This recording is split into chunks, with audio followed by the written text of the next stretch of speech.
As elected Vice Mayor and Presiding Officer, this 15th regular session is now called to order. Roll call, Mr. Secretary. The Honorable Members of the Sangguniang Panlungsod, Honorable Camille Angeline M. Lopez, Honorable Mark Aris Pilwansing, Honorable Gwendolyn Kuwong, Honorable Joel D. Pua, Honorable Ralph Peter Sumali, Honorable Oscar M. Gos II, Honorable Merlo P. Silva, Honorable Yunigay Tapito, Honorable Abdiana Rapaport,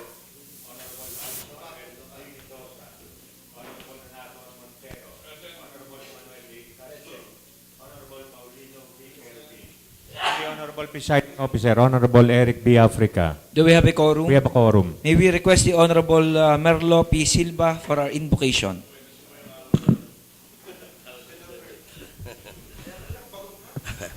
Magandang umaga po. Sumandali ho nating ilagay ang ating mga sarili sa presensya ho ng ating Panginoon Diyos na buhay. Panginoon Diyos buhat na buhay na may gawa ng langit at lupa, kami po sa umagang ito ay muli pong narito sa bulwagan ng Sangguniang upang pagtalakayan ng mga bagay na nauukol para sa kabutihan at kagalingan ng aming lungsod at ng aming mamamayan. Kami po, Panginoon, ay bigyan mo ng lakas na loob, talino, tapang, upang sa pagbuo namin ng mga desisyon, ito ay makakalugod sa iyo at makakabuti sa aming mga kababayan. Panginoon Diyos, ang lahat ng ito ay hinihiling namin sa pamamagitan ng iyong anak ni Jesus Cristo na naghahari no't ngayon magpasawalang hanggan. Amen. May we likewise request the Honorable Silva to lead the singing of our national anthem. Bilang paggalang sa ating kalayaan, ating ilagay ang ating kanang kamay sa kaliwang dibdib at buong giting natin aawitin. Lahat po sana ay nire-request na awitin ang pambansang awit ng Pilipinas.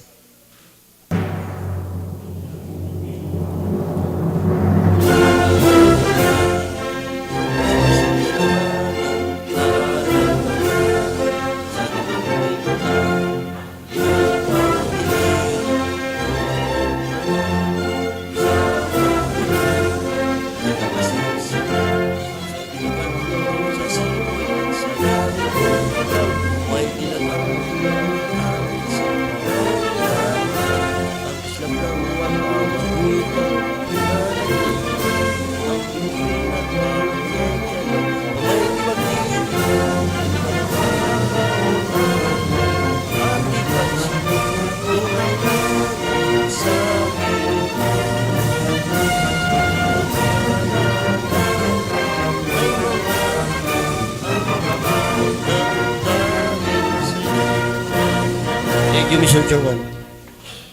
Magandang umaga po sa ating lahat. Before we proceed to our privilege, we would like to acknowledge the presence of the owner of the Organic Power Corporation from Ireland, Mr. Robert C. Brennan.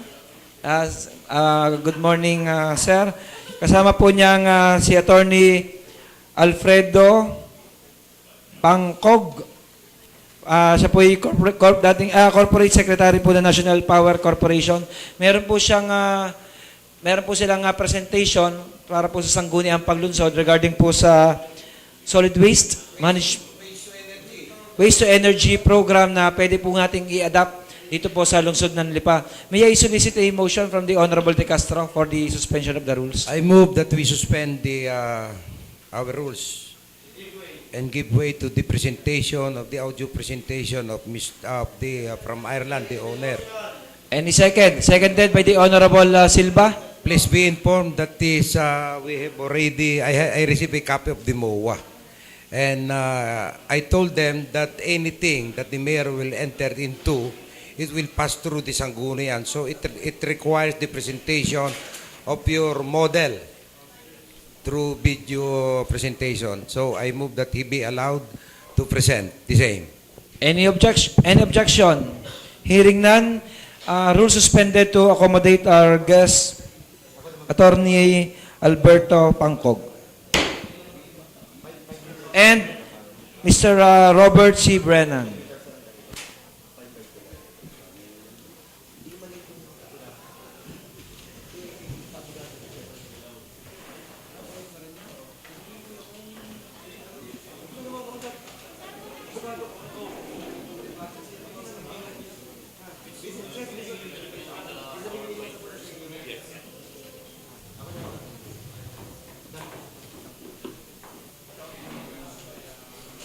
Hello.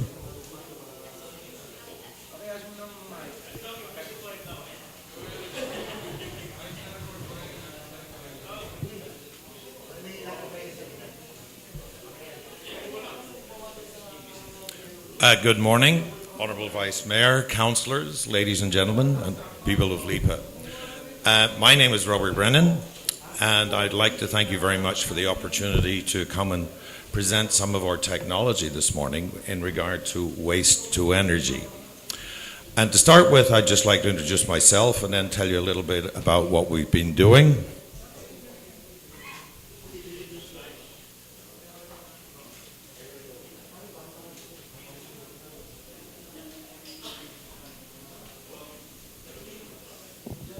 Well, we will in a moment. When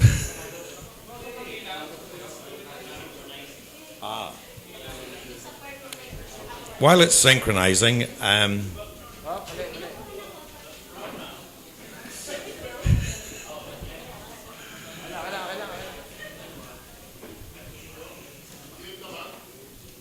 buksan mo na yung narito. Ito lang ang pakain. Yan, akin na. Oh, okay. I don't mind. Should work. Are we technically okay now? As I say, my name is Robert Brennan. These are a few bullet points about me. I come from a farming background. I went to university to do chemical engineering, and I have an honours degree in finance. So I'm a kind of a mixed animal, but very aware of environmental issues, practical issues, and renewable energy issues. I've worked for multinational companies all over the world, but some 12, 13 years ago we set up on our own and we started focusing on renewable energy. Since then I've been responsible for the largest and one of the most advanced waste-to-energy plants in Europe. It's built in Ireland. It has a capacity of about 2,000 tons a week and is currently producing about 5 megawatts. Can you hear me all right?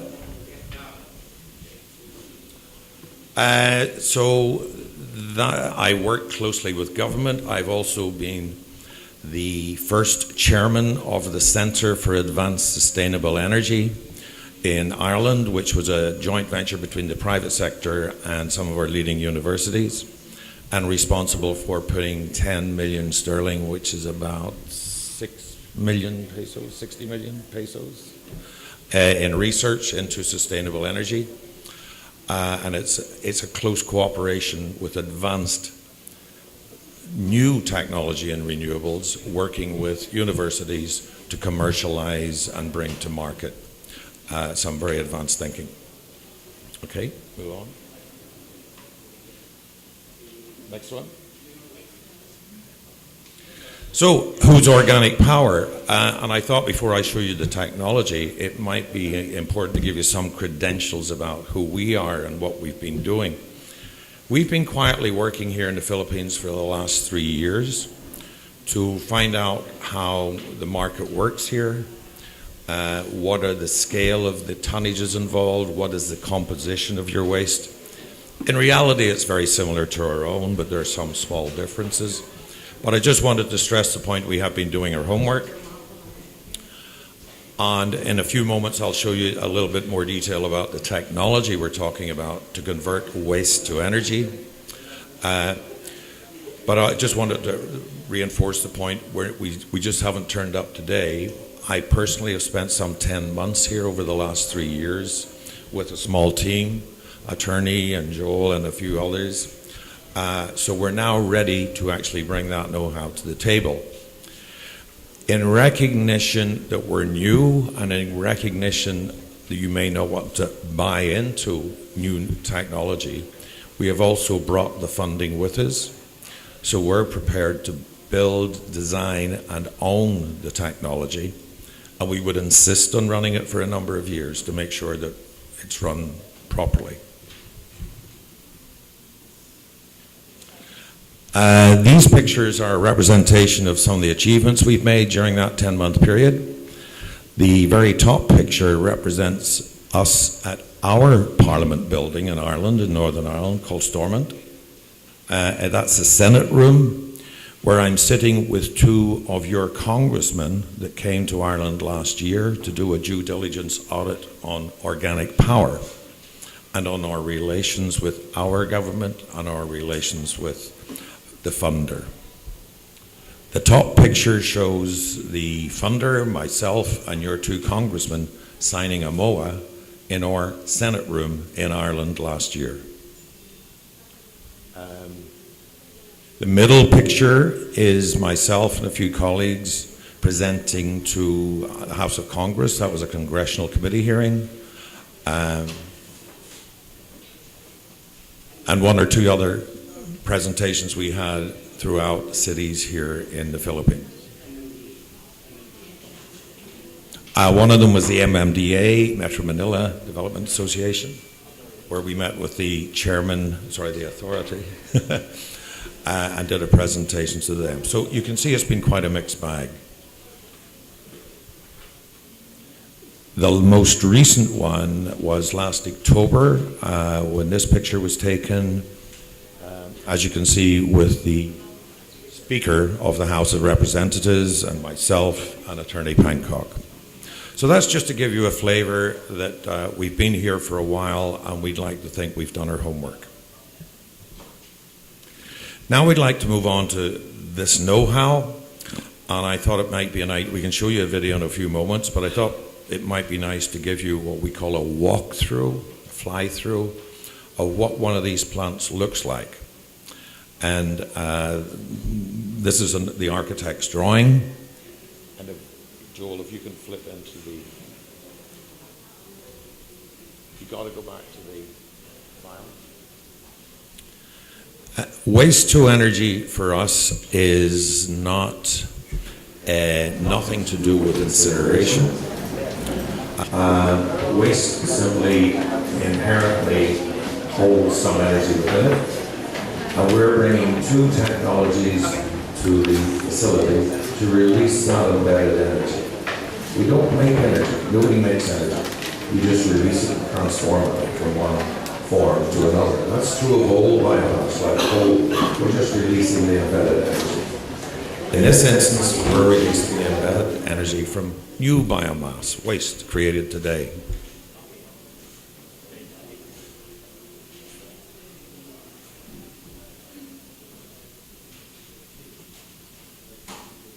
We have a video of the real McCoy, but I thought it might be nice to take a slower walkthrough to get an overall picture. That's the scale of a plant that can handle up to 500 tons a day. Those trucks are what we call 40-foot trucks, so it gives you a sense of scale. The site is about 1.5 hectares.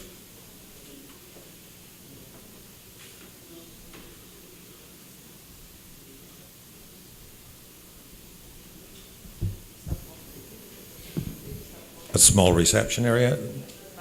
Moving into the plant itself. This is where the waste is brought inside the facility. And we begin the first process, which is waste separation. We separate the organic material from the non-organics, including metals, glass, wood, etc. As we walk down the building, we pass on the right-hand side the advanced thermal treatment and 6 engines. Each of those are a megawatt engine, where the various gases we create are used as fuel to run those engines and generate power and heat or cooling. This is the organic side of the process. These are digesters, where the organic fraction goes.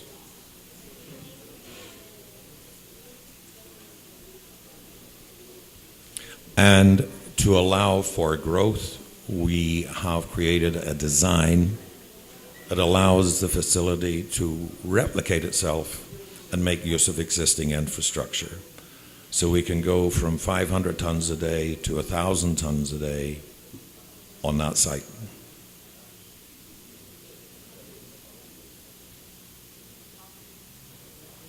Okay. So hopefully that gives you a little better feel for what a facility looks like. I can tell you when your congressmen were with us and we took them to our own facility, when we arrived and walked around it, they said, well, where's the waste plant? Because they couldn't see any waste and there was no smell. And then a waste truck arrived, and then he said, because the doors opened, the waste truck reversed inside, the doors shut again, so you couldn't see anything happening from the outside. So he was very pleasantly surprised and taken somewhat aback, because he thought it wasn't a waste plant, because it didn't look like anything he'd seen before, and importantly, no smell and no noise, just a quiet little rumble from the engines in the background. Okay. So this slide is designed to represent what the technology can do. We start with mixed waste, everything, black bag comes in. The first thing we have to do to release the embedded energy is separate the waste into the organic fraction, which is what we call the wet fraction, just like food we eat, etc., and the dry fraction, metals, glass, plastics, and old shoes, bits of wood, all that dry material or non-organic material. The equipment separates that, and then we can begin to release the embedded energy contained in it. The separation plant operates on the principle, I'm sure some of you are cooks, some of you are very good cooks. You will all know garlic. If you have a garlic press, the separation unit works in the same principle, where we put the unsegregated waste into a chamber and we ram it. And in that chamber, there are holes within the chamber. The organics are squeezed through, so we get a nice clean separation of wet material, and remaining in the chamber is all the dry material. And when we've had that pass, we push out the dry material. We can then put that through separation equipment. And if we want to pull off plastics like HDP, if there's a market, we can do that. If there isn't, we can leave them in, and we will remove the energy embedded from them as well, convert them to energy. But that slide summarizes what we do. Take in the mixed waste, separate it, put the wet fraction and the dry fraction through two separate pieces of technology. One's called anaerobic digestion, and the other is called advanced thermal. I don't know if you know what AD is, but digestion is how we absorb food into our bodies. It's a natural process. We simply do it on an industrial scale, but we do it in the absence of oxygen, which means there's no oxygen. We can convert the gas released to CH4, methane gas. When you think about it, organic waste is simply carbs, proteins, and fats. Doesn't matter whether it's a piece of salad, a piece of pork, a piece of chicken. They're all built up of natural compounds. And I would think of those, just think of them as little organic batteries storing energy. When we eat, we release some of that energy. The food waste not eaten, when we put it into the AD, we're simply releasing that embedded energy in the carbs, proteins, and fats from those little organic batteries. The dry material has also got embedded energy, but we're releasing that using heat, because it would take too long to break down biologically. So we heat it up to a high temperature, 700-800 degrees centigrade, and again, that allows the embedded energy to be released as a gas. This time it's called syngas, mixture of hydrogen, carbon dioxide, and carbon monoxide. But there's no flame. You need oxygen to create a flame. You need oxygen to create fire. We do this without oxygen in both processes, so we release a controlled gas, and that's the energy which is now more useful.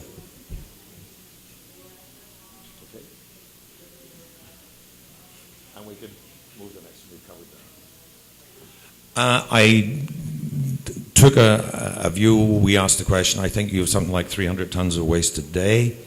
From some other work we've done, we put that through a model to give us an indication of what your energy availability might be like, how many tons of recyclables you have, and what would be left to go to landfill. And we used the analysis coming from some other regions, but I'm guessing yours will not be too much different.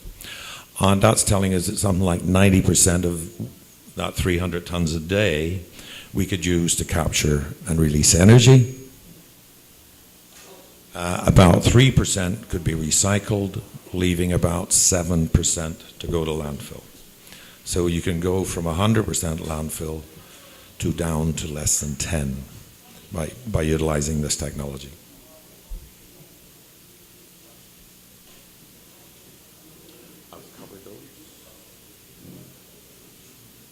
So, to summarize, to make a project work, waste to energy project, you need three things. We talk about the three-legged stool.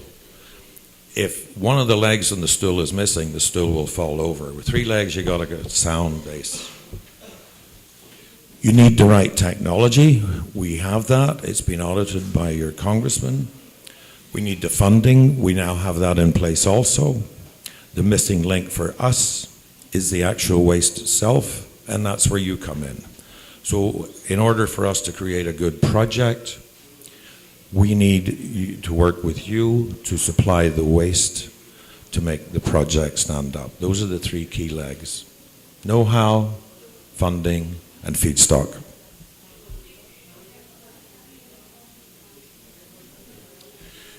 If Lipa City is ready and interested, we are now ready to do business. We're happy, very happy to sit down with you immediately to look at how we might put that together contractually and the finer details. But we're ready to move, and we look forward to talking to you again to discuss details if you're interested.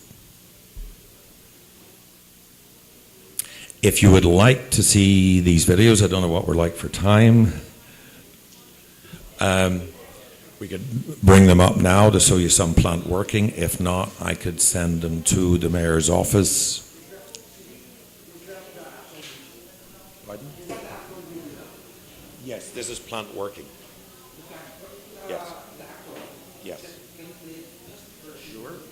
There's three separate ones because there's three separate bits of kit. So we show it in three. They're quite long.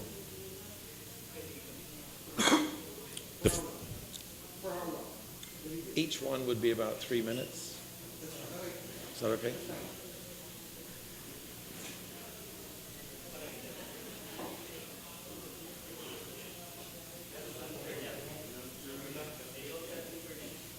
Oh.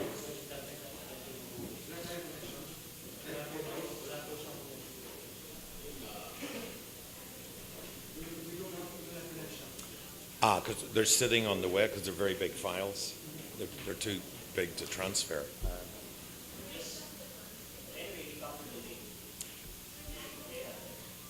Okay, so the link has been copied to your equipment, so you can view those at any time when you're linked to the internet, if that's okay. Sorry, we can't show them now.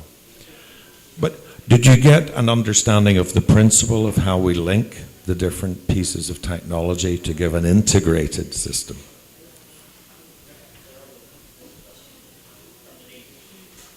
Oh, sorry.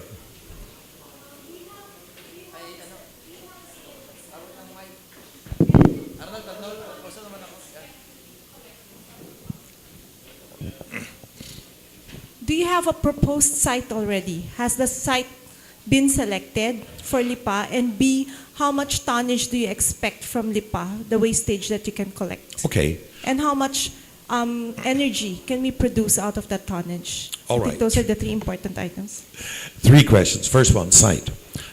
For any situation, we would like to work with the local council to help us choose the site. For example, an ideal place would be to put it where the waste is already collected, like an old landfill.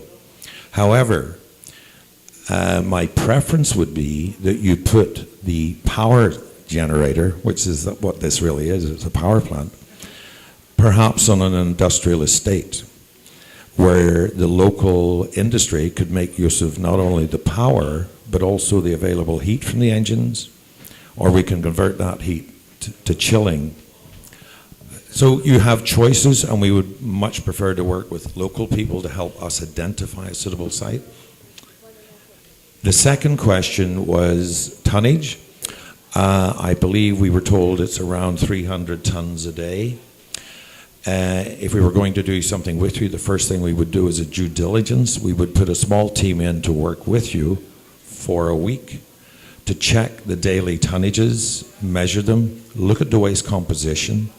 We did this just before Christmas with one other city, and a team of 30 people worked for several days to pin down an accurate waste composition and tonnage, because that's the starting point of the design. Then everybody's working from facts.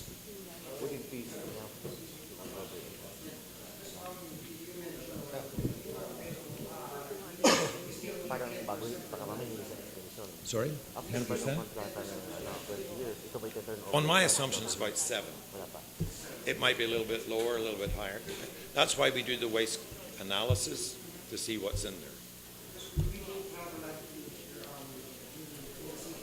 Okay.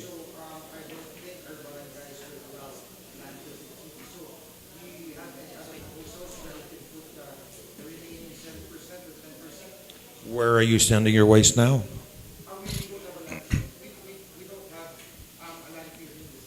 No, but you must be sending it somewhere outside the city. Yeah. Then I would suggest that's a sensible place it should continue to go. We're talking about things here like stone, fines. They're not of any value. They're inert. And that's the key thing to remember. It's inert material. Any metals would have already been pulled off. There might be bits of broken glass in there. You could use some of that for construction, but until we were sure, we would say, look, we can't rely on that until there's a contract to reuse that old stone or rubble. In the immediate term, the best solution is take it to your existing disposal point, but you're cutting down your truckage there by over 90%. But who's doing the segregation? We do the segregation. And then our contractors will pick it up in your Yeah. place? Yeah. So we need to hire another contractor to bring it out of the city? Well, I'm guessing if your trucks are bringing in full waste, one of them, because you only need one in every 12, could take a load away of the landfill material, because the tonnages are very small. But that's a logistical exercise, and that can be worked out. Okay.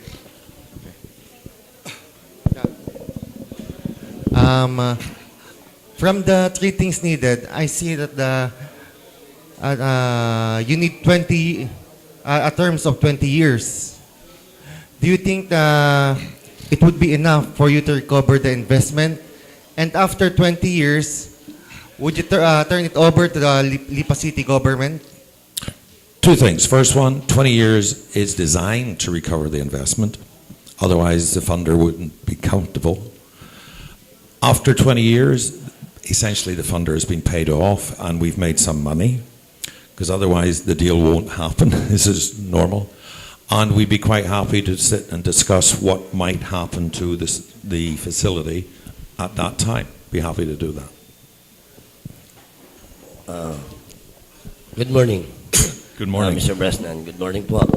I would like to ask, do you have a comprehensive inventory study the garbage, the situation of City of Lipa when it comes to garbage? Have we done a study here? Yeah, do you have a Tory study, the situation of Lipa when it comes to our problem in garbage? No.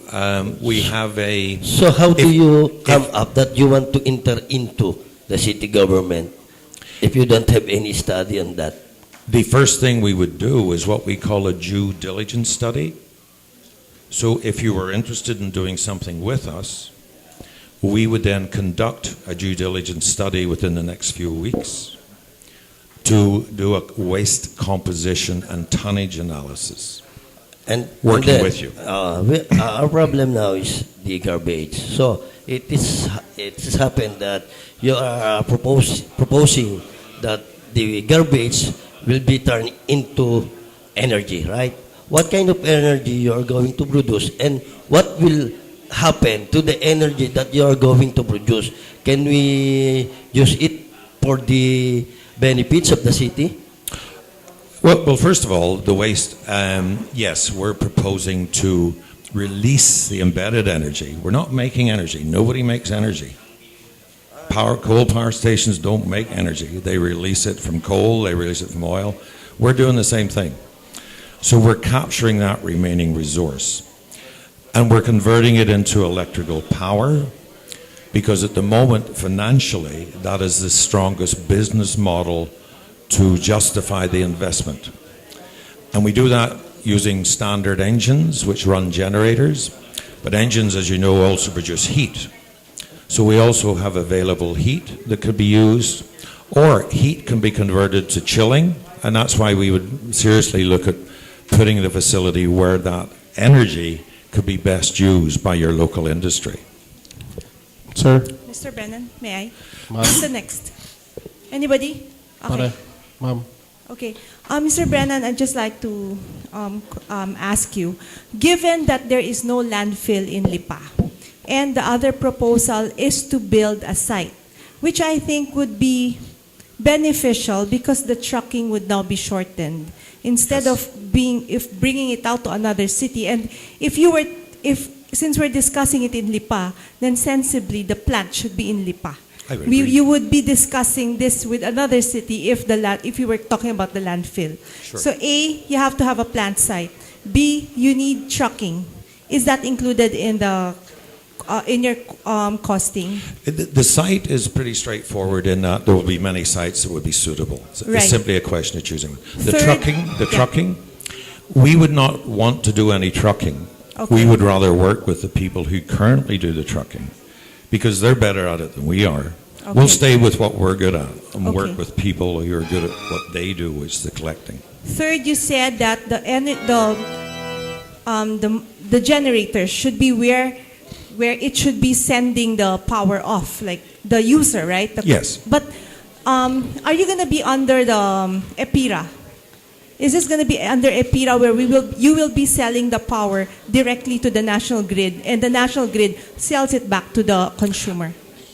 Can I maybe pass that one over to attorney? I think it's... He's the power engineer.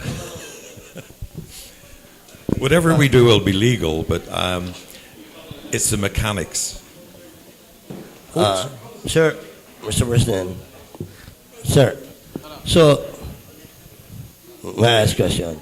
So you are proposing to the city government to enter into a memorandum of agreement, right? Yes. And you need fundings. That's right? Yes, From the city government, am I right? yes. No, not from the city government. We will do our own funding. So you have your own funding. Yes. So there is no expenses from the city government. No expenses from the So city. what is your benefit on that purpose? Well, for OPI, for us, well, this is what is going to happen. Ito po, yung planta po namin, that will produce electrical power. Yun. Yung electrical power na yon, we will sell that to the grid, or we can enter into an agreement with the co-op, with Bottleneck, with the Bottleneck here, or we can sell it to the grid.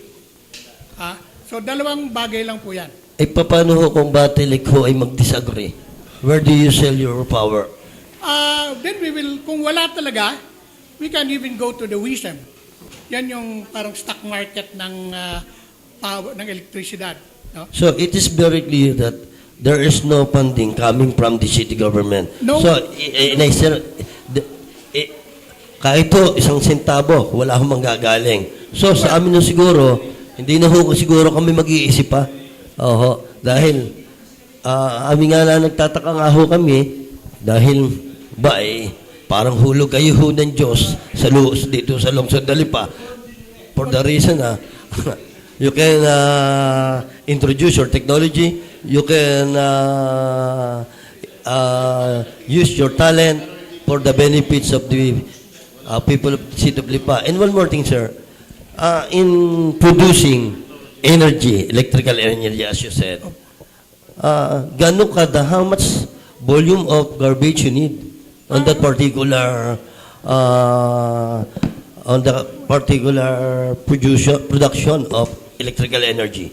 Well, actually, it depends on the volume of the waste. Yes, dahil as what I know, So, 300, ang sabi po, 300 tons tons a day. Oh, if ever it happened that the garbage ho dito, hindi ho makaka 300 a day, where do you get that certain garbage to produce energy? Well, if we cannot get the 300, assuming na 200 lang, di ba? Hindi, mas mababa pa. Oh, even lower than 200.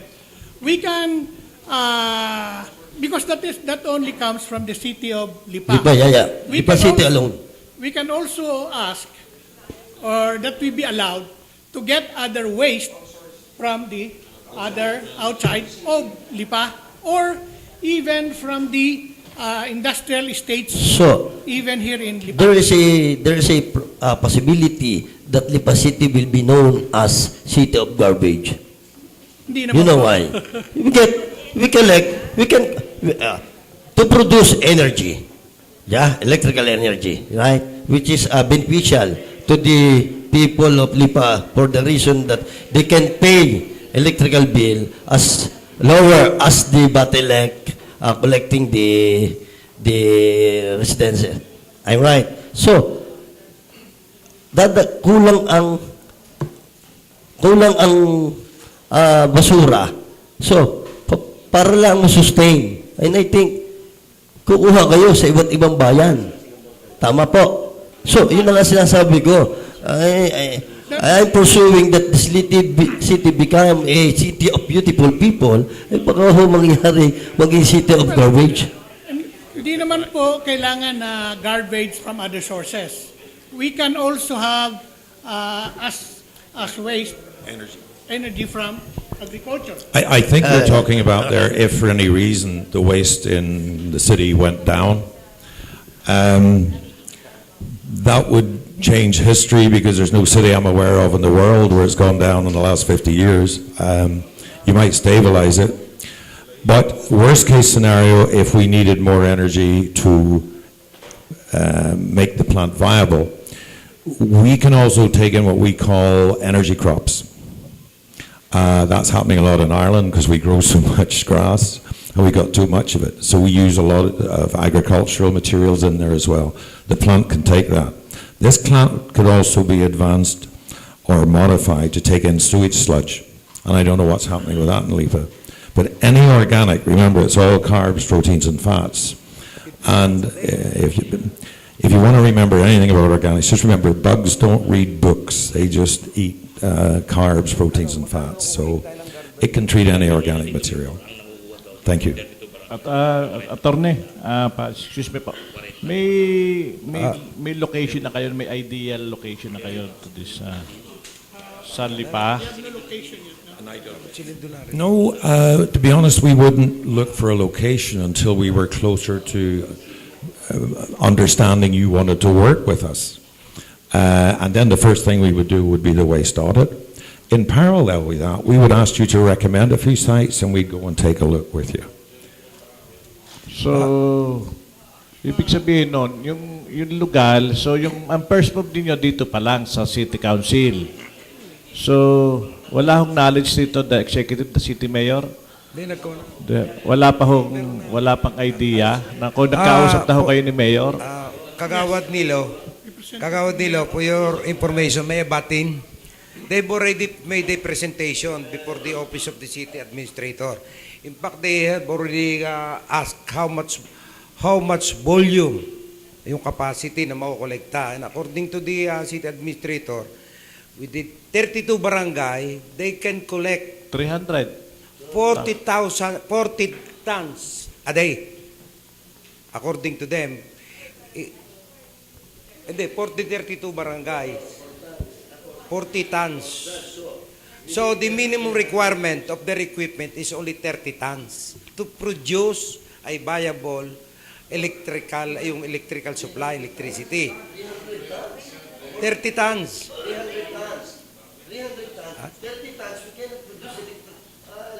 300 tons a day for 32 barangays is kwan yan. I think we're talking about two different things here. Councillor Silva, you're referring to 300 tons, which is a figure I was given for Lipa. If somebody asks me what's the smallest plant we can build, that's a very different question. I can build a plant to deal with 3,000 tons of organic waste a year, which is 10 tons a day. I'm using the figures I was given. And then we used an illustration of the non-organic materials and the recyclables, because until we would do that waste audit, we don't know what your waste composition is. So we were making assumptions for an illustration. So I hope that I'll clarifies. furnish the member of the Sangguniang a copy of the MOA. It is clearly delineated and properly indicated. The completion, when will they start the construction? They will conduct feasibility study to determine the collectible garbage. So ano kailangan nila If- attorney, excuse, ano And they kailangan will nila be the sa one to purchase the land for the construction of the facility without the expense from the city government. What scheme is that? Is it PPP, BOP? No. It is a private and they're investor. Private. They want to invest here, so they want to be. Yes. And in fact, Where do they get how they? the profit, the output Mr. on the energy being produced by the machinery. It is indicated here in the MOA. So, we just want to make it clear, Mr. Brennan. Yeah, we just wanted to make it clear. Because you mentioned the 300 tons, that's for a day.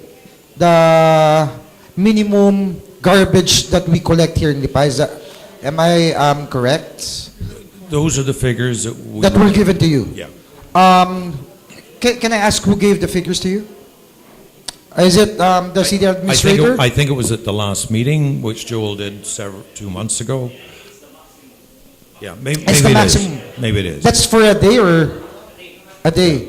Because Attorney De Castro mentioned a while ago that for the 32 barangays, they can we only collect 40 tons. So is that an issue? Is that an issue? The issue is very simple.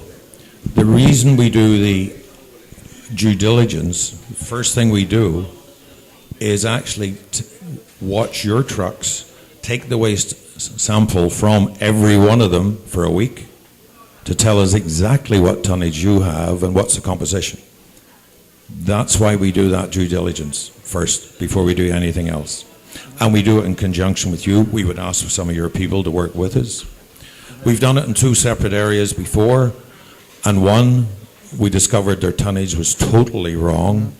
They had totally overestimated what they were collecting. The other one was very close, but they'd slightly underestimated. Yeah, The second one is a live project. The first one is not a project at all. That's why we do the due But diligence. if let's say it's 40 tons a day, we're collecting 40 tons. Are you still willing to invest here? If we're just collecting 40 tons, can your company It still depends on the exist? composition of the waste. We can build a very small digester. Okay. The tonnage comes into question for the dry material because the thermal unit has a minimum capacity. Digesters, you can ramp them up and down. Okay. Thermal But plant, you don't have a minimum requirement for the tonnage. for organic material, we'd like a minimum of 1,000 tons a month, 12,000 tons a year. For the non-organic, to justify the investment in the thermal treatment, we need a minimum of 30,000 tons a year. 30,000 tons a year. May I? Okay. May I? Last question. Vice is already calling Last time. question, Vice. Po, at last 3 questions na po para makapag-proceed na tayo sa ating session. Konsehal Bibong, last 4. Konsehal Makmak, Merlo, then kay Consela Gwen. Yes. Last question, Mr. Brennan. Sure. Because you mentioned a while ago that we're not going to spend anything, the government won't spend anything, and then everything will be funded by your company. We will not ask you to spend any capital. Uh-huh. We'll take on the risk and the capital because that's our core business. Even the property. Even the property. Even property. We may, well, I mean, we need to own the plant. The funder wants security on the site, so we have to have a lease on that site. We may not buy a site. I don't want to buy sites. There's no. But will I'd the rather city lease. government earn something from the electricity or the power you release? Well, first Will thing, we have a share for it? the first thing, nobody can earn any money until we have a viable project. And if we're carrying that risk, the first thing we need to do is secure all the avenues that have kept the funder happy to invest millions and billions of peso. Once we've established that, we're quite happy to talk to the local council about how we might share some of the profit. That could be in social projects. It could be in new jobs for locals. There's different ways you can construct that. The key to constructing it is have profit. But of course, it will be included in our memorandum of agreement, right? Correct. And we're quite happy to do that and keep that open. All right. Thank you. Hi, Sir Gudu. Good morning. Yes, knowing that, thank you for going here to remind us, giving knowledge about this new technology for us that will help our garbage problems here. But my main concern is regarding our air. I think you explained about the process a while ago. It's the machine, how it works. It's kind of partly incineration, right? Correct me if I'm wrong, the way I understand it. But it's burning process of the garbage. Are you talking about The process. My concern is the process. Yeah. Be very clear, there is no burning here. No burning. So how it works? Like I'm kind of confused about in the. There's two separate processes. The first one is called anaerobic digestion. That's the natural one. That operates at a temperature body heat, 38 degrees centigrade. And that allows the bacteria to break down the carbohydrates, the proteins and fats, into biogas and remaining fiber digestate, which, by the way, is now a fertilizer. And that's a natural process. That is why you get landfill gas in landfills. Okay. That's what's happening. You can't stop it. So to clarify things here, there's no incineration, there's no smoke will come out from the factory or anything that will harm the air. The only emissions you'll get are from the engines. And they're burning gas, which is cleaner than burning oil, as you already know, I'm sure. That's good to hear. And lastly, because odorless. Okay, that's good also. Yeah, we're aiming to zero waste. We're aiming to zero waste. It's good to have a company like that. We talk about a closed loop, where we don't want to do something that creates another problem somewhere else. And until you complete that loop and can deal with everything, then you're not solving the problem. You're simply solving a bit of the problem. So our long-term ambition is to close the loop, where, for example, we have kit being tested now. We could take your medical waste. Not in this plant. You're not allowed to do that in this plant. But that technology is being tested right now for hazardous waste. Okay, that's good to know because my concern is like we solve a problem here, and might in the near future we might create another problem, which is that will cause harm our environment. Yeah. That's all. Thank you so much. Sir, I think this project will be beneficial to the city of Lipa. And we will wait for the MOA that the mayor will bring here in the Sangguniang. So every members of the Sangguniang will study the MOA. And by the way, how much you will spend or how much you will invest in this particular project, sir? It really comes down to the actual tonnage, because the tonnage dictates the scale of the plant. So until we're sure of the tonnage, we don't know. That's why we we estimate. But by my own thinking, it will be in the region of, as a guess, somewhere in the region of 100 million pesos. I suggest you that before you enter into a memorandum of agreement, you must have a thorough study the situation of the city of Lipa when it comes to garbage, sir. Yeah. Thank you. Thank you very much. Last question po kay Councilor Gwen. I'd like to thank Mr. Brennan and attorney for coming here today. Instead of thinking of ourselves as city of garbage, I'd really like to think of us as being in the forefront of renewable energy. So we very much welcome this idea. It also solves our humongous garbage problem. My only question is, which other cities are now considering this particular project, or what other cities are working with you right now? Okay. Thank you very much for your kind words.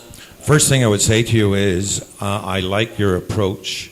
Too often we think of waste as garbage, as a problem, because that's the traditional way of thinking. But the reality is, with technology today, technology is way in advance of regulation already.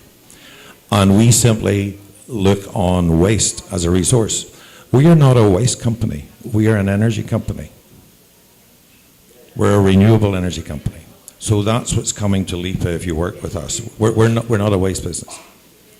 So you're right. It requires a change of thinking, but seeing a plant like that work shows people a change of thinking. Mr. That's Chairman, back to this closed loop. point of order. May I Sana po request- ay 11 o'clock na po. Everybody was given a chance naman to ask question. So thank you, Mr. Robert Brennan, Attorney Alberto Pangcog, and all other questions can be addressed po during the committee hearing. Ito po naman ay, we will give the opportunity po sa nag-privilege si Attorney De Castro to discuss this with the chairman of the committee on environment, kay Attorney Abior. Honorable De Castro. I will just like to extend my appreciation and thanks to Mr. Brennan, because this is the opportune time. Opportune time for you to come here, because the city will be facing a charge complaint because of by not putting up a solid waste management facility. So, Panyero, thanks very much. Thank you all very much. So thank you po, Mr. Robert Brennan and Attorney Alberto Pangcog. Session na resume. Mr. Chairman, Privilege. Hindi pala. privilege. A privilege, the Honorable Katipon is recognized. May I request the good Vice Mayor to refer the subject matter to Attorney Oweng and the utilities and committees, Mr. I Chairman. refer to the Committee on Environment and Committee on Good Government. Thank you. Privilege, the Honorable Katipon is recognized. Mayroon ho kung nakita din sa program na senior citizen, mayroon ho tayong a total of 4.5 million na halagang binudget para sa senior citizen. Ang kanilang hinihiling sa pamamagitan ho ni ABC at si Consiel Katipon ay 1% of the total budget ho ng city government. So more or less 15 million. Ako ho'y nag-research ng ilang bayan, tulad do sa Tanawa City, nakakabigay ho sila ng 70 million. Ng Batangas City, mahigit din hong 50 million. So akin ho sanang, kung inyong mararapatin, ay ma-refer ito sa aming komitiba at mapag-aralan hong mabuti ng komite itong susunod na budget, annual budget ho 2018 ng lusod po ng Lipa. The matter brought up by the Honorable Katipon is referred to the Committee on Senior Citizens and Appropriations. Mr. Chairman, isa pa ho. Privilege. Dito sa atin sa lusod ng Lipa, may kausap po kung ilang investor dito sa Limalan. At pagpaproseso ng papel dyan ay sa pesa lang dumadaan. Mas maalwan ho kaysa dumaan sa local government. Konti lang hong problema at ang investor ay lagi hong, ibig sabihin ay willing silang makisama Pero sila ho'y nahihirapan minsan sa mga local government, ang sabi nila. So, pag isang lugar ay PESA, ito ay nakakapag-invite ng mga investor. At ang mga empleyado ay minsan tinitingnan din nila yung kapasidad ng isang negosyo. At dito ho sa Lusod na Lipa, meron ho ditong isang lugar, yun hong Fiesta Mall, Fiesta World Mall. Meron ho sila doon dating tahian ng yung gawaan ng panahi. At saka ho itong LTFRB, ito ho'y dati nandito. At nandiyan din ho ang isang malaki ngayong call center sa Lusod na Lipa. Akin ho sanang imumungkahi sa tamang oras na mabigyan ho natin ng pagkakataong mabigyan na sa resolution na magkaroon ho tayo ng pagkakataon mai-recommenda sa PESA na itong Fiesta World Mall, yung remaining properties inside the Fiesta World Mall owned by Mr. Lorenzo Co. and Vicente K. Africa Jr. ay mabigyan ho natin ng pagkakataong ma-endorse sa PESA na yung kanilang remaining, yung inalasan ho ng LTFRB, umalis na ho kasi doon ng LTFRB. Nandiyan yung dating gawa ng panahe, nandiyan din. So mga bakantin lote, na baka pwedeng i-recommenda ho natin sa PESA na maging economic zone ho yung lugar na yun. Not only a Fiesta Mall as a mall, pero may mga portion ho doon na pwede ho natin recommend at makapag-invite ho tayo ng investor kahit man lang ho call center para sa mga kababayan ho sa Lusod na Lipa. Kung sana ho yung mamarapate sa tamang oras mamaya, ako ho magpapasa o magre-request na sa resolution. Hindi, urgent mga. Refer to the Committee on Information Technology. The Honorable Silva is recognized. Ayan, Mr. Chairman, gusto ko lang isang paglilinaw na ang Lima ho, sa Port of the Lima, ay saklaw ho yata yan ng PESA law. Kaya siguro, Mr. Chairman, at yung sinasabi ho natin, ang parte yata ho ng Fiesta Mall, natatanda ko, isinama rin yata ho sa PESA, yung ibang parte. So, I think, Mr. Chairman, hindi ho natin siguro, kung ako ho'y tatanungin, hindi naman siguro ho dapat nating agar-agarin at baka naman ho tayo may mga batas na hindi ho natin nakikita or namin mislook, Mr. Chairman. Siguro sa akin ng tingin ay may repair sa tamang komitiba, ipatawag din ho ang pansin ho ng PESA upang sa ganun, malinawan natin kung ano ba yung mga PESA law nasaklaw ho dito ang mga property or establishment dito po sa lungsod na Lipa. Wala naman ho sigurong masama na yung isang lugar ay mai-request ho natin sa PESA na maging economic zone. So, resolution lang naman ho tayo ng request, hindi naman ho tayo sinasabatas natin o ginagawa natin batas. Resolution lang ho na humihingi lang ho tayo ng tulong sa PESA na maging economic zone ho yung lugar na yon para naman ho pakinabangan yung mga nabakate na mga rentable spaces ng portion ng Fiesta World Mall. O nga, Mr. Chairman, wala ho kasi sinasabing masama. Dahil sabi ko nga ho, ang pinag-uusapan ho dito ay para ho sa ikabubuti. Ang akin ho sinasabi, baka ho may mga batas na saklaw. Bagamat resolution, siguro dapat din ho, alam ho natin yung resolution natin ginagawa. Kung ito baga tayo hindi ho malalagay sa balag ng alaranin. Dahil Mr. Chairman, ang nakataya ho dito as a collegial body ay ang wisdom ho ng Sangguniang. Comment po from the chair. Yan po kasi yan po na-declared na po natin. Yun na lang pong remaining portion ang hindi na lang po, yun po nire-request ngayon. And second, ito po ay subject po sa approval po ng PESA. Hindi naman po tayo lang po yung nagpapasa ng resolution. So ito po yung first step. Kung sabihin naman po sa taas na hindi po pwede, ay hindi. Pero I doubt kung hindi po papayagan dahil ito po naman i-declare na meron lang pong portion na naiwanan. Yun po ang ating hinihiling. The Honorable De Castro is recognized. I second the manifestation of the Vice Mayor. Kasi kung may batas, ay di bahala na nga mag-desisyon. Ay ang PESA. Sapagkat they're in a better position to decide kung ito'y dapat isama sa PESA. So, Mr. Chairman, Honorable Katipon, isa ho karangalan na sana ay mabigyan ako ng pagkakataon na ma-waive na yung 3 principal reading and please consider this as urgent, Mr. Chairman. Okay. Any second? Seconded. Discussion? Objection? The chair hears none. The motion is approved for third and final reading. Committee report. Reading of privilege. The Honorable Silva is recognized.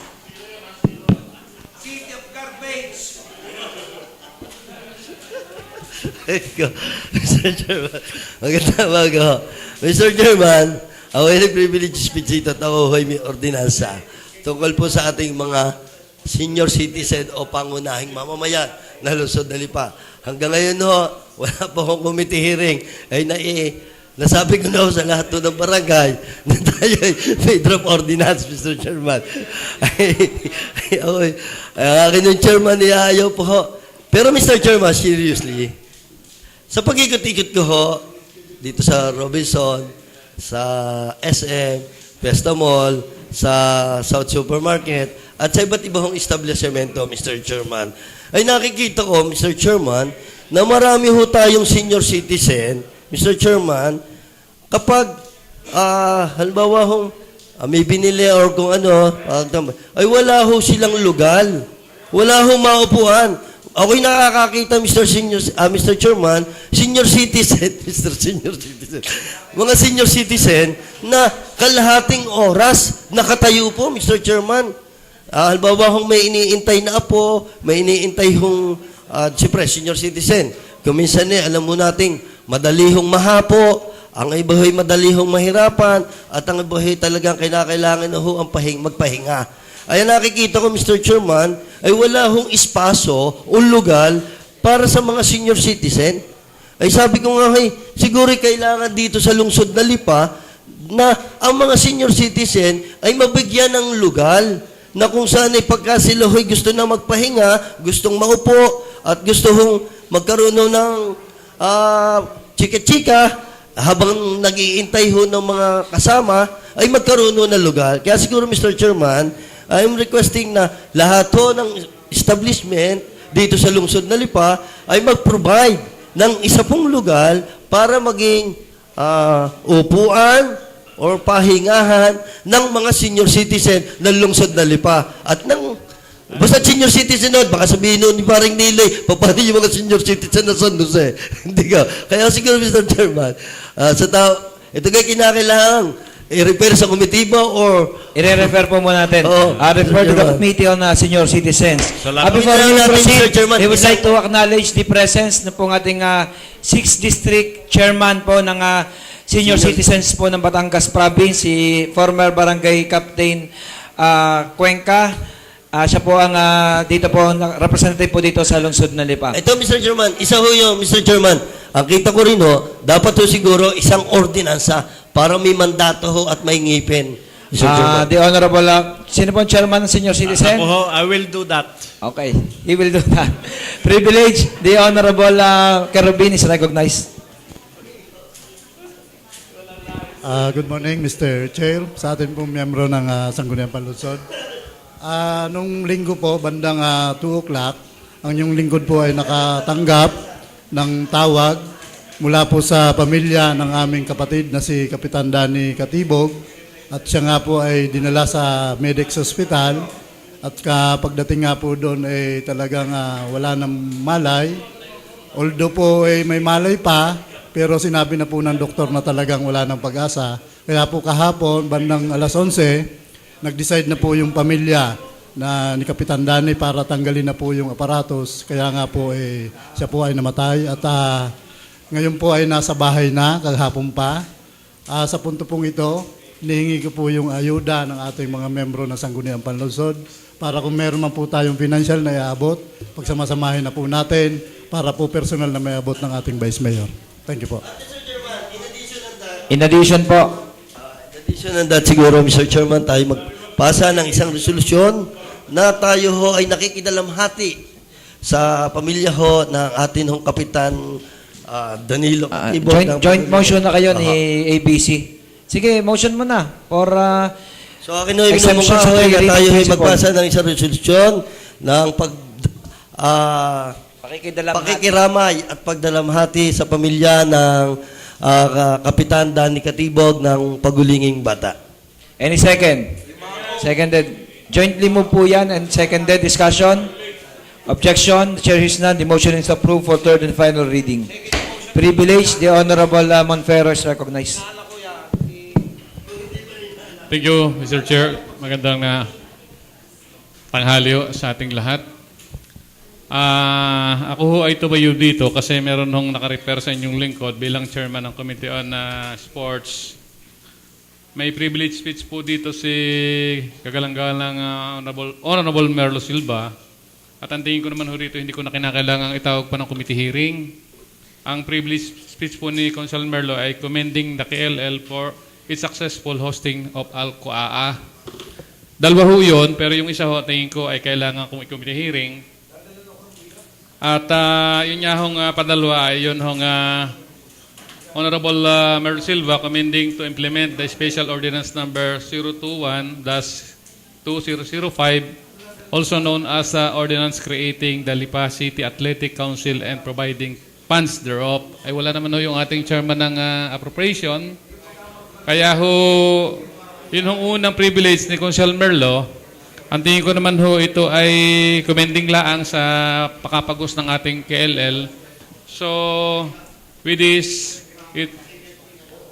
it's a great pride and honor that our city was chosen by the Association of Local Colleges and Universities Athletic Association, known as Al-Qoaa, to be the host of this year's Al-Qoaa Games.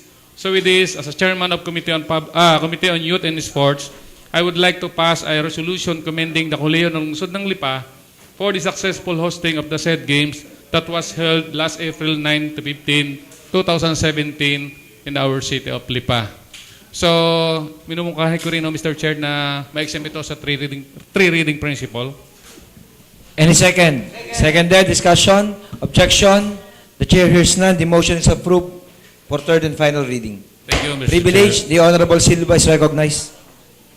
Mr. Chairman, ang isa ho sa privilege speech na akin hong ginawa dito ay nung may kinalaman ho doon ho sa pagtatayo ho ng isang asosasyon ng mga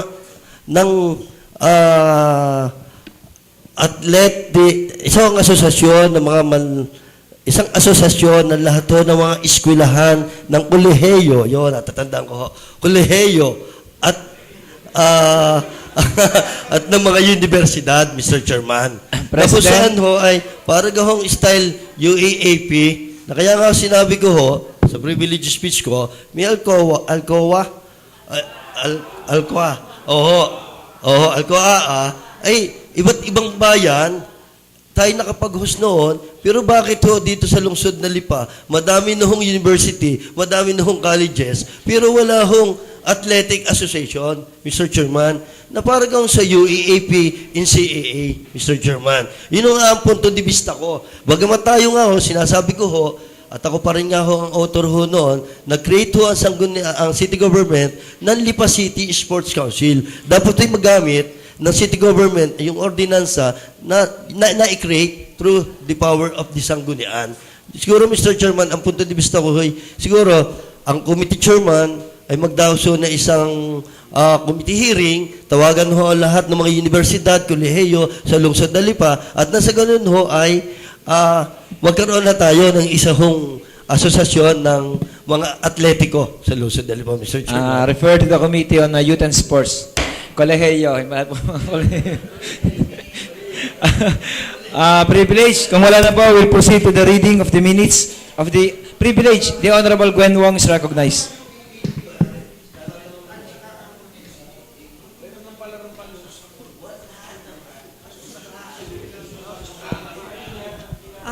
Mr. Chairman, good morning. I'd like to transfer to privilege something that has been pending sa folder natin regarding the Committee of Education. This is the request of Madam Ludi Pasagi to grant the authority to City Mayor to either donate lands on which their schools are currently standing or to execute a contract of usufruct in favor of the Department of Education, Schools Division of Lipa City. Nandito po, in my hand is the list of all the schools, but in 3 categories. Category A, these are all elementary, mixed elementary and national high schools.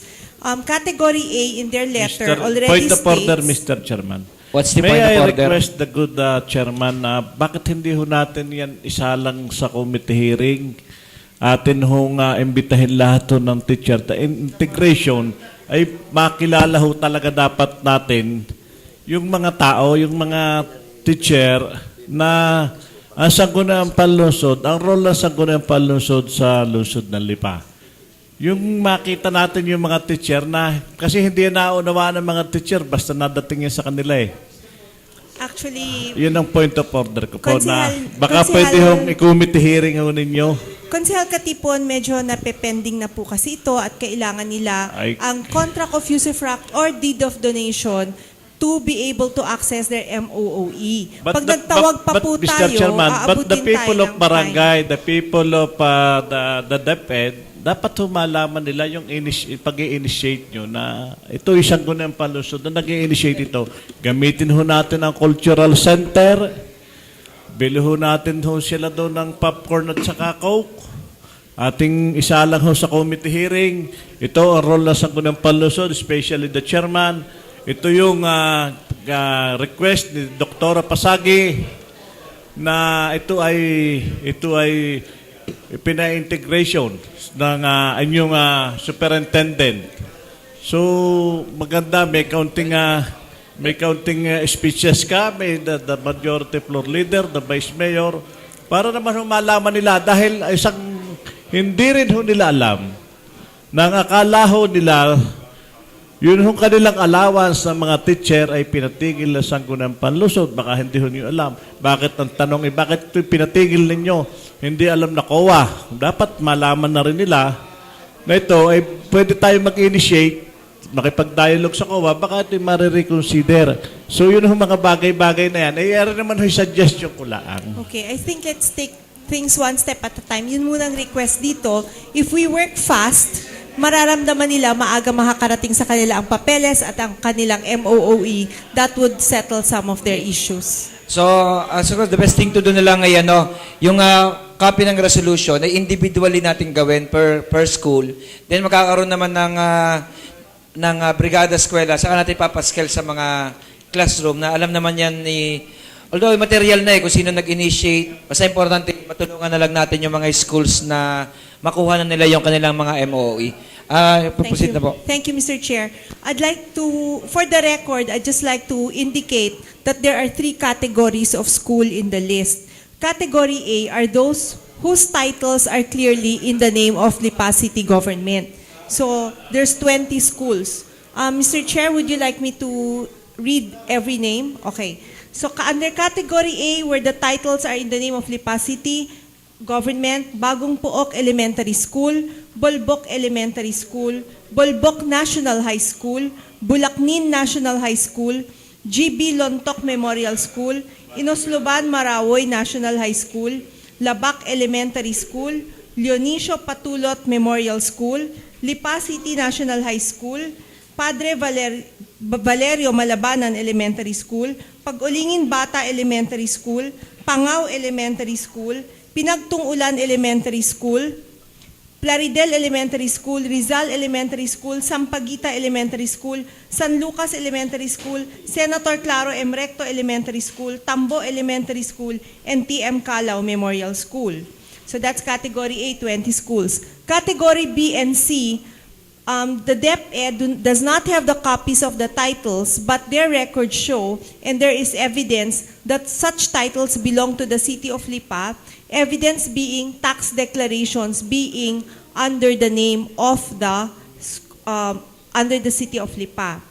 So, ang covered naman po ng categories B and C, number 1, Bulaklakan Elementary School, 2, Pinagtung Ulan National High School, 3, Brion Silva Memorial School, 4, Malagonlong Elementary School, Kayumanggi Elementary School, Jose K. Obando Memorial School, Santo Niño Elementary School. Category C, Anilao Elementary School, Bugtong Napulo Elementary School, Bulaknin Elementary School, Cumba, Quezon Elementary School, San Francisco Elementary School, Tangob Elementary School, and Mabini Elementary School. So ito pong documents ay isasabit ko po sa Ordinance Division or sa City Secretariat, Sangguniang Secretariat for their reference. Ngayon, if I could also request to make this urgent and pass the three. There's a motion for urgency and exemption from the three reading principle. Any second? Seconded discussion. The Honorable Silva is recognized. Mr. Chairman, alam ko ho kaya ng proponent kung ano ho ang history ng mga property ho yan. Bagamat yan ay discretion na ng city government, ay baka ho, hindi ho kaya may maghabol kung ano ho yung katayuan ng lupa ho yan. Baka ho may mga personal na dahilan kung bakit i-donate sa city government. Ako'y minatatandaan, Mr. Chairman, ito yung property ni Labindalwa. Ano pa? Yung i-donate sana natin sa provincial government para ho magpagawa ng magandang hospital noon ang dating Governor Arman Sanchez, ay nagwala ho yung pamilya ho ni Maynard Labindalwa. Dahil sabi ho nila, ay bakit daw i-donate ayon sa iba, ay yun doon may i-donate sa city government. Siguro, tingnan din ho natin siguro isang anggulo yun. Bagamat yun naman siguro ho, napakaliit lamang na bagay dahil sabi ko nga ho kanina, discretion ho natin yon. Baka ho naman si Madam Gwen ay naitanong niya sa mga principal kung ano yung status na ng kanilang mga lupa.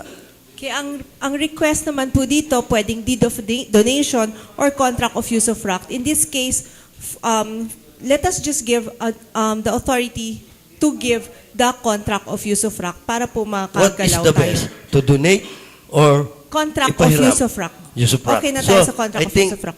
There must be a motion for the contract of use of rock. I think I started with that. Yes. Proceed. So I'd like to request the passage of a motion. Any further discussion? Joint motion. Objection? There is a motion. There's a motion duly seconded. Objection? Passage of a resolution for a contract for the mayor to Authorizing the mayor. Authorizing the mayor to enter a contract of use of rock for each of the above schools. Except the Hindi pa binanggit. Hindi kasama. Motion is approved for third and final reading. Reading of the minutes of the preceding session and approval of the same. The Honorable Silva is recognized. Reading of the minutes. And consider the same is approved. Any second? Seconded by the Honorable Gosas and Gwen Wong. Discussion? Objection? The chair hears none. The motion is approved. Resolutions? Proposed ordinances and resolutions for second reading. The Honorable... Wala po number 1. Motion for... Defer muna po deferment. yan. Wala po yung kwan. There's a motion for deferment. Any second? Seconded. Discussion. Objection. The chair hears none. Committee report number 1 of the Committee on Finance 2017-004 hereby deferred. Committee report number 2. The Honorable Puwa is recognized.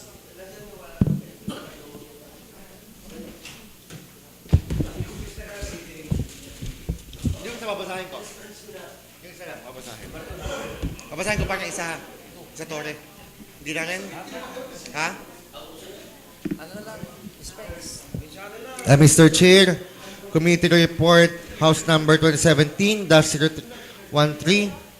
provided that all City Councilors have a copy of the Committee Report, and we dispense the reading of the Committee Report and the same be approved, Mr. Chair. Any second? Seconded by the Honorable Silva and Umali. Discussion? Objection?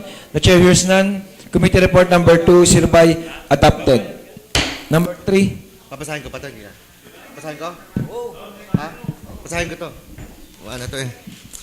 Mr. Chair, Committee Report House Number 2017-014. This is regarding the privileged speech of Honorable Merlo Silva asking the CPDO to stop and investigate the development of pre-selling of units of Torre Lorenzo without a special use permit. Mr. Chair, we already conduct a committee hearing, and this committee findings is this committee to which the matter was referred conducted several committee hearings dated September 13, 2016, September 23, 2016, and April 20, 2017. But no representative from Torre de Lorenzo attended the said hearings. During the last committee hearing, Barangay Captain Honorable Jonas Morado of San Sebastian and Barangay Captain Honorable Pablo Libita of Mataas na Lupa, where the Torre de Lorenzo is located, certified that they did not issue any barangay clearance for the construction of the said condominium. It could be noted also that they did not secure a special use permit from the Sangguniang. There is a need to secure special use permit before the construction of hotels, motels, pursuant to Special Ordinance Number 11-24, 2004. Specifically, Section 11.12. Special Ordinance Number 63-2016, also approved by Sangguniang Panlungsod, entitled Ordinance Amending Special Ordinance Number 11-2004 by including high-rise condominium among the additional uses that requires a special use permit in the city of Lipa, dated June 21, 2016. Special Ordinance Number 12-98, otherwise known as Lipa City, Revised Comprehensive Zoning Ordinance of 1997, particularly Article 6, Section 4, Additional Height Regulation states that, number 1, no building height outside poblacion area within 1.3 kilometer radius from the corner of P. Torres Street and CM Recto Avenue shall exceed 21 meters high and shall not contain more than 7-story, including the area East Pamintahan River going to the north east of General Luna, extending to Sabang National Road, which shall have a maximum height of 1.5 meters and shall not contain more than 5-story buildings outside 1.3 kilometer radius, shall have a maximum height of 30 meters and shall not contain more than 10-story. However, no building shall be constructed, shall not contain more than exceeding 1.5 times width of street upon the building abuts. Recommendation, Mr. Chair. In view of the foregoing, committee recommends to the August body for the passage of a resolution requesting the City Engineering Office to stop the construction of Torre de Lorenzo due to the above mentioned grounds. Mr. Chair, I move that we approve the committee for the approval of the committee report, Mr. Chair. Seconded. Discussion. The Honorable Katipon is recognized. May I request the good chairman na ma-include ho natin na mapadalhan na resolution ng XLURB para ho sa kasi ho sila talaga yung dito na meron ho tayong rulings nung 1998 or 2016 na sa specialist permit. Maparnesan din ho natin ng XLURB at the same time rekomendasyon na huwag bigyan ng permit ng XLURB as long na may violation pa rin sila sa local government. The Honorable Katipon is recognized. I highly object to the amendment of Honorable Katipon, Mr. Chairman. For the reason, Mr. Chairman, ito ay local problem. So, hindi ho muna natin siguro dapat ho na isama ang national problem. Kung hindi ho kaya natin sa local, kung hindi natin kaya sa local, siguro saka ho tayo kakailangan natin ang tulong ho ng national government. I'm declaring a 1-minute recess. Session na resume. Chairman, And the Honorable De Castro is recognized. I'm requesting to the proponent of the committee report that in serving this resolution, the assistance of the PNP to make it more effective be incorporated in your resolve clause of the resolution. Amendable, Mr. Chair. To make it more effective ang pagsiserve. Kasi kung engineering lamang, baka baliwalay. Kung may puliso, mas matibay-tibay na konti. Any further discussion? Objection? The chair hears none. The motion is approved. Next, business for the day, Mr. Secretary. Business for the day, number 1, supplemental budget of Barangay Nueve. Referred to committee on appropriations and barangay affairs. 2, supplemental budget. Appropriations and barangay affairs. 3, budget of Balagunlo. Appropriations and barangay affairs. Appropriations and barangay affairs. Appropriations and barangay affairs. Refer to the Committee on Appropriations and Number Barangay 7, Affairs. letter of the city administrator addressed to the SP, forwarding the letter of Lerma Lailo requesting for the passage of a resolution authorizing the Honorable City Mayor to enter into and sign specific implementation agreement with the SWD Regional Office. Refer to the Committee on Good Government. Maika, itong supplemental feeding, hindi different dun sa sa Duterte's Kitchen na feeding program. Kaya to iisa. Yung dadalhin natin sa Lipa, ibabaho natin dito yung Duterte's Kitchen sa buong Lipa. So, pa-check ha, baka parehas to. Kasi yung sa Duterte's Kitchen, kausap ko na. Kami na magdadala dito. So, try natin na. Number 8.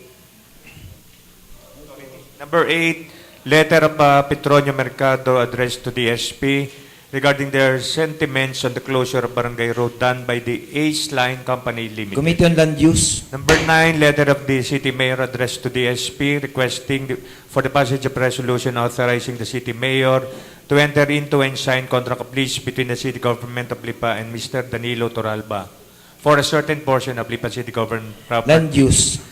And number 10, reclassification request of Cristel Marie Cañada. Land Use. Resolutions and ordinances for third and final reading. The Honorable Puwa is recognized.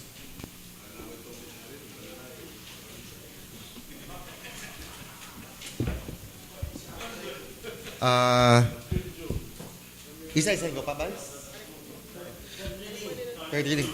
Mr. Chair, I move for the passage of an ordinance for the approval of item A, B, C, and D for the third and final reading, Mr. Chair. Move and seconded. Discussion. Objection. The chair hears none. The motion is approved for third and final reading. Urgency. Mr. Chairman, with the permission of the Chairman, isa lang ha, urgency. Taga. Committee report. Natapos na. Wala na pa. Number 3. Mr. Chair, likewise, I move for the passage of a resolution requesting the engineering department to investigate Torre de Lorenzo for the third and final reading, Mr. Chair.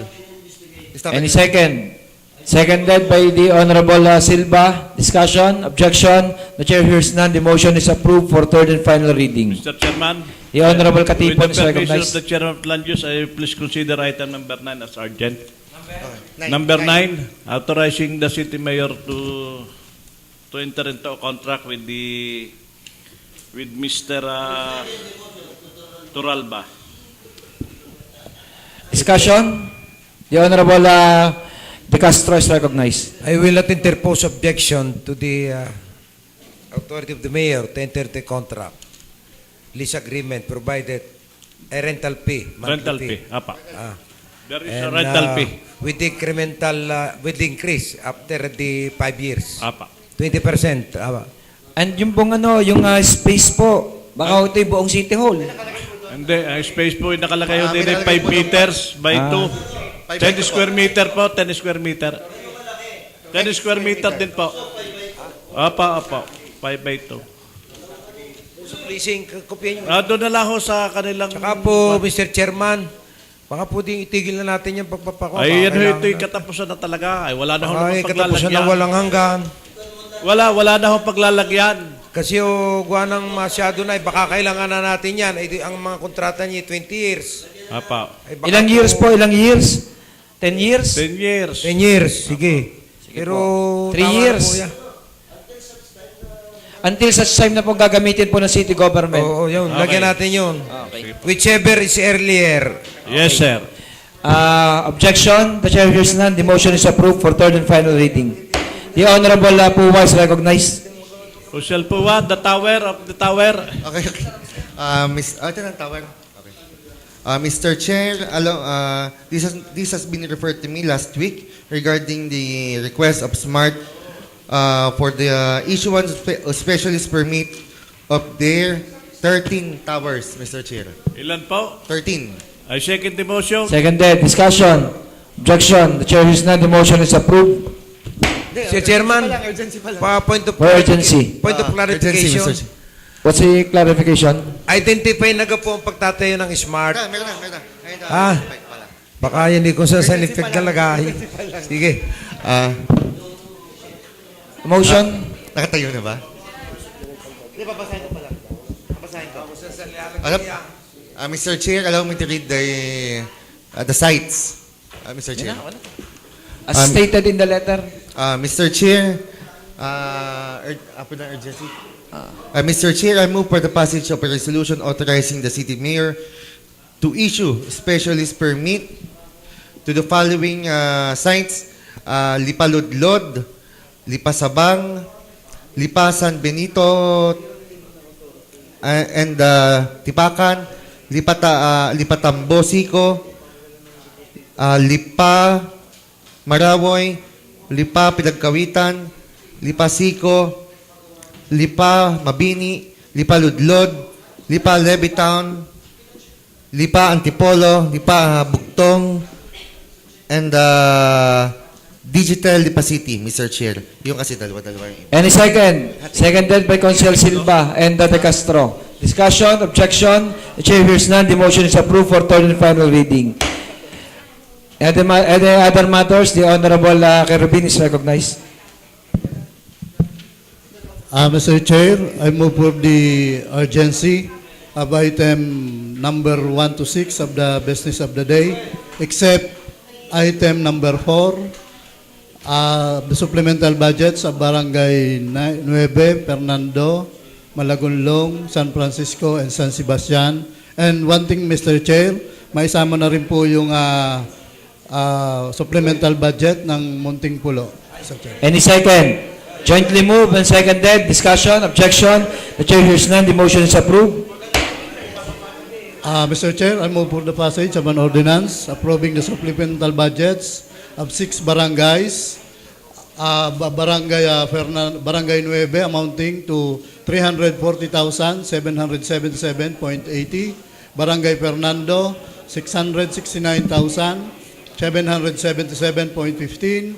Barangay Malagunlong, 535,360.61.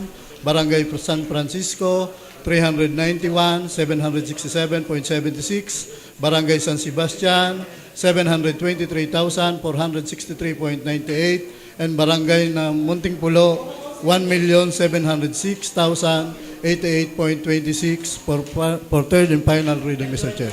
Jointly moved and seconded. Discussion, objection.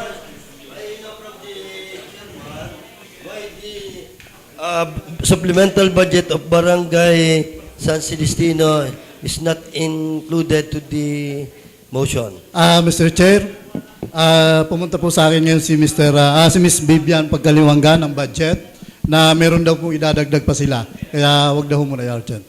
Any objection? The chair hears none. The motion is approved for third and final reading. Any other matters to discuss? If there's no objection from the floor, the session is adjourned.